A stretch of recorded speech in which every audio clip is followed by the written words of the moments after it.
Unit 10. A hero called Frankenstein.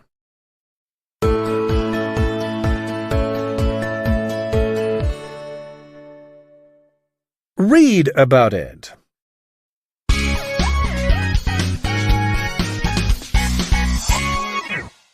Mary Shelley's Frankenstein is widely considered the first work of science fiction.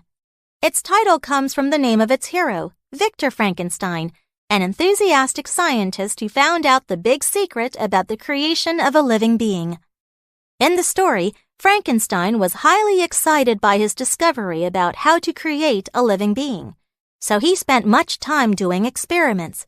He even stole dead bodies and body parts from graves in the middle of the night. Finally, he completed his creation and made it come alive. Against Frankenstein's expectations, however, this creation turned out to be a giant monster. Frankenstein got so scared that he escaped in horror. The next day, Frankenstein returned to his laboratory but found that the monster was gone.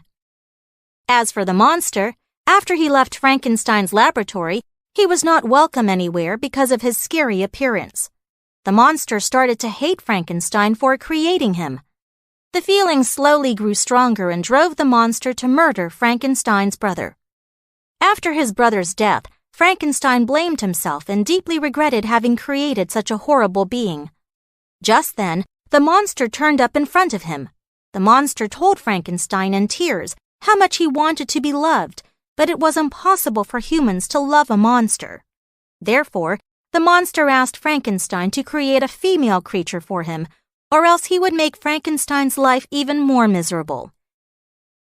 Frankenstein agreed to the monster's demand because of this threat, but he changed his mind later. He feared that the two might bear children, so he destroyed the half-finished female creature.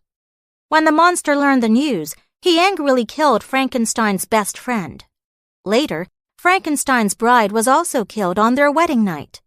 To prevent more misfortunes from happening, Frankenstein planned to hunt down the monster, so he followed the monster to the North Pole. However, he didn't succeed, and he ended up dying from the cold. In the end, the monster found Frankenstein's dead body and cried over his death. Then, the monster disappeared and was never seen again. It was certain that, in the beginning, Frankenstein never expected that his passion for science would lead to such tragic consequences. He indeed paid a terrible price for his great experiment. Interestingly, many people telling the story to others often mistake the monster's name for Frankenstein. Perhaps the scientist is also seen as a monster by readers.